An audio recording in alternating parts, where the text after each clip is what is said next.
चीन में एक बार फिर से कोविड का प्रकोप बढ़ रहा है, जबकि जीरो कोविड पॉलिसी पर पार्टी डबल्स डाउन कर रही है।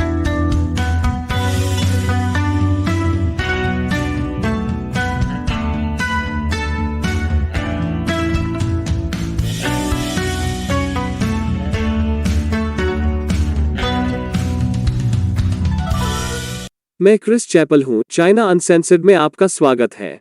चीनी नेता शी जिनपिंग अपनी वैधता को अपनी शून्य कोविड नीति से बांध रहे हैं। Zero COVID means lockdowns, it means mass testing, and it means anyone who tests positive going to a government-run quarantine center. Woof, इस दौड़ में गलत टट्टू का समर्थन किया। यह आपके जीवन की बचत को इसमें डालने जैसा है। टाइटैनिक बात डूबने लगा। मुझे यकीन है कि यह अब किसी भी दिन भुगतान करेगा। लगभग हर कोने पर कोविड टेस्टिंग स्टेशन है, और शी जिनपिंग ने एक विकल्प के रूप में झुंड प्रतिरक्षा पर भरोसा करने के खिलाफ बार बार चेतावनी दी है। यह कहते हुए, भले ही अर्थव्यवस्था पर कुछ अस्थायी प्रभाव पड़े, हम लोगों के जीवन और स्वास्थ्य को नुकसान में नहीं डालेंगे, क्योंकि अगर किसी को लोगों के जीवन और स्वास्थ्य की परवाह है तो वो है यह आदमी। यह एक बिल्ली की तरह है जो कह रही है कि वे काउंटर से कुछ खटखटाने का जोखिम उठाने को तैयार नहीं है। इतना ही नहीं, वे इसे करते हैं, वे इसका आनंद लेते हैं। वैसे भी शी उदार दिखने की कोशिश कर रहे हैं, क्योंकि इस साल के अंत में 20वीं पार्टी कांग्रेस आती है।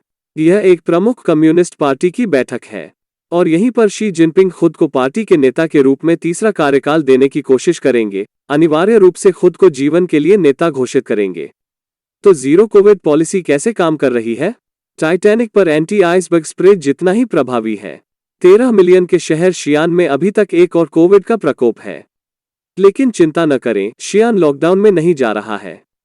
वे सिर्फ 7 दिनों के लिए अस्थायी नियंत्रण उपायों में जा रहे हैं, जहां मनोरंजन स्थलों से लेकर रेस्टोरेंट से लेकर पूजा स्थलों तक सब कुछ बंद है।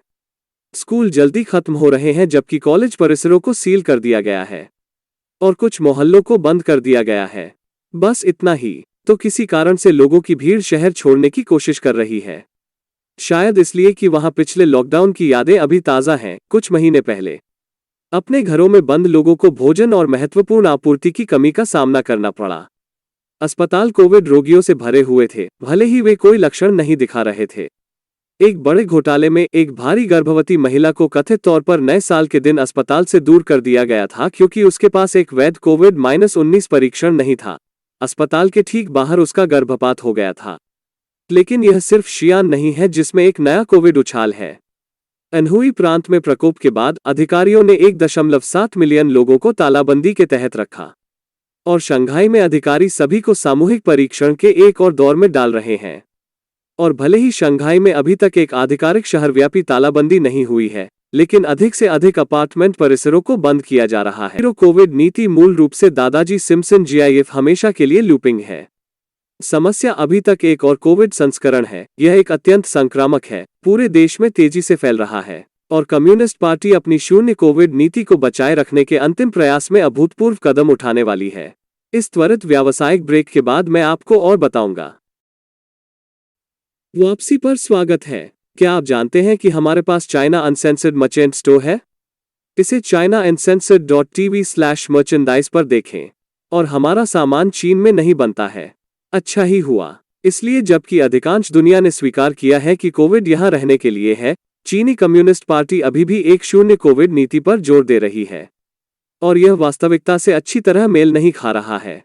क्या वे उस व्यवस्था की वास्तविकता का सामना करने से इनकार करते हैं जो कभी काम नहीं करती? यह चीनी कम्युनिस्ट पार्टी की तरह नहीं लगता। समस्या अभी तक ओमाइक्रॉन का एक अन्य उपप्रकार है जिसे BA.5 कहा जाता है। अधिकांश यूएस कोविड मामले अब ओमाइक्रॉन के BA.5 सबवेरिएंट हैं। वायरोलॉजिस्ट का मानना कि सबवेरिएंट पूर्व संक्रमणों और टीकों से निर्मित प्रतिरक्षा सुरक्षा को विकसित करने में माहिर है, जिससे यह अधिक संभावना है कि लोग विकासशील जटिलताओं के जोखिम को बढ़ाते हुए कोविड-19 को बार बार पकड़ेंगे, और चीन अब इसके पहले मामले की रिपोर्ट कर रहा है।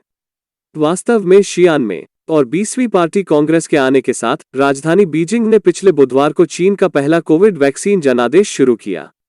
कुछ स्थानों में प्रवेश करने के लिए टीकाकरण की आवश्यकता होगी, और कुछ लोगों जैसे मेडिकल स्टाफ को काम करते रहने के लिए बूस्टर शॉट लेने होंगे। कुछ ग्राम समितियों ने इसे और आगे बढ़ाया, हालांकि वृद्ध लोगों से कहा कि यदि वे टीकाकरण नहीं करवाते हैं तो उन्हें कल्याणकारी लाभ नहीं मिलेगा। फिर 2 दिन बाद बीजिंग के अधिकारियों ने अचानक वैक्सीन जनादेश को रद्द कर दिया। इसके बजाय यह कहना कि 72 घंटों के भीतर लोग अभी भी सभी सार्वजनिक स्थानों पर एक नकारात्मक कोविड परीक्षण के साथ प्रवेश कर सकेंगे। और जबकि शहर टीकाकरण को बढ़ावा देना जारी रखेगा, यह स्वैच्छिक आधार पर है। अब जबकि बीजिंग के वैक्सीन जनादेश के खिलाफ निश्चित रूप से सार्वजनिक प्रतिक्रिया थी, मैं यह नहीं कहूंगा कि यह जनता की राय के कारण बीजिंग का समर्थन कर रहा है। वे अपनी बाकी जीरो कोविड नीति के साथ ऐसा कभी नहीं करते हैं। मुझे लगता है कि शायद यही हुआ है। बीजिंग का स्थानीय वैक्सीन जनादेश पिछले साल की केंद्र सरकार की समग्र नीति के खिलाफ गया था कि वैक्सीन जनादेश नहीं होना चाहिए, और केंद्र सरकार को यह पसंद नहीं आया, इसलिए बीजिंग पीछे हट गया।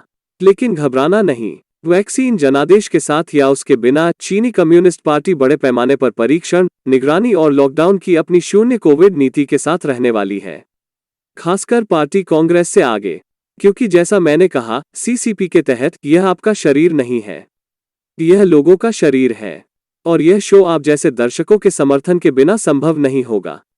इसलिए क्राउड फंडिंग प्लेटफॉर्म पेट्रियन या स्थानीय लोगों पर हमारे विशेष सोशल मीडिया समुदाय में योगदान देने वाले सभी लोगों को धन्यवाद के रूप में आज का सवाल लोगन ऑन पेट्रियन से आता है, क्या हमने कभी उस F-35 को दक्षिण चीन सागर के तल पर पुनर्प्राप्त किया? इसलिए फरवरी में वापस एक F-35 फाइटर जेट, जो अमेरिकी शस्त्रागार में सबसे उन्नत में से एक था, दक्षिण चीन सागर में दुर्घटनाग्रस्त हो गया। यह उसकी एक अपुष्ट तस्वीर थी, और इस वीडियो की पुष्टि पेंटागन ने की थी। चमत्कारिक रूप से किसी की मृत्यु नहीं हुई, लेकिन यह एक बड़ी समस्या थी, क्योंकि चीनी कम्युनिस्ट पार्टी एक पर अपना हाथ रखना पसंद करेगी। आखिरकार वे पहले ही डिजाइन चुरा चुके हैं। वास्तव में ऐसा लगता है कि बहुत सारे चीनी सैन्य उपकरण अमेरिकी डिजाइनों से प्रेरित हैं। चीन के J-31 फाइटर जेट की तरह, जो काफी हद तक अमेरिका के F-22 जैसा दिखता है, और चीन का Y-20 ट्रांसपोर्ट प्लेन, जो दिखने में बोइंग C-17 जैसा दिखता है, और चीन का Z-20 हेलीकॉप्टर, जो आश्चर्यजनक रूप से ब्लैक हॉक जैसा दिखता है। साथ ही चीन का साइबोर पुलिसमैन, जो मुझे पूरा यकीन है कि चीनी ध्वज स्टिकर के साथ सिर्फ रोबोकॉप है। इसलिए चीन के पहुंचने से पहले F-35 को वापस लाने के लिए काफी भीड़ थी। और मुझे यह कहते हुए खुशी हो रही है, मार्च में F-35 बरामद किया गया था अमेरिका ने। मुझे लगता है कि सीसीपी को उनके चुराए गए डिजाइनों के लिए समझौता करना होगा। और देखने के लिए धन्यवाद। एक बार फिर मैं क्रिस चैपल हूं। फिर मिलते हैं।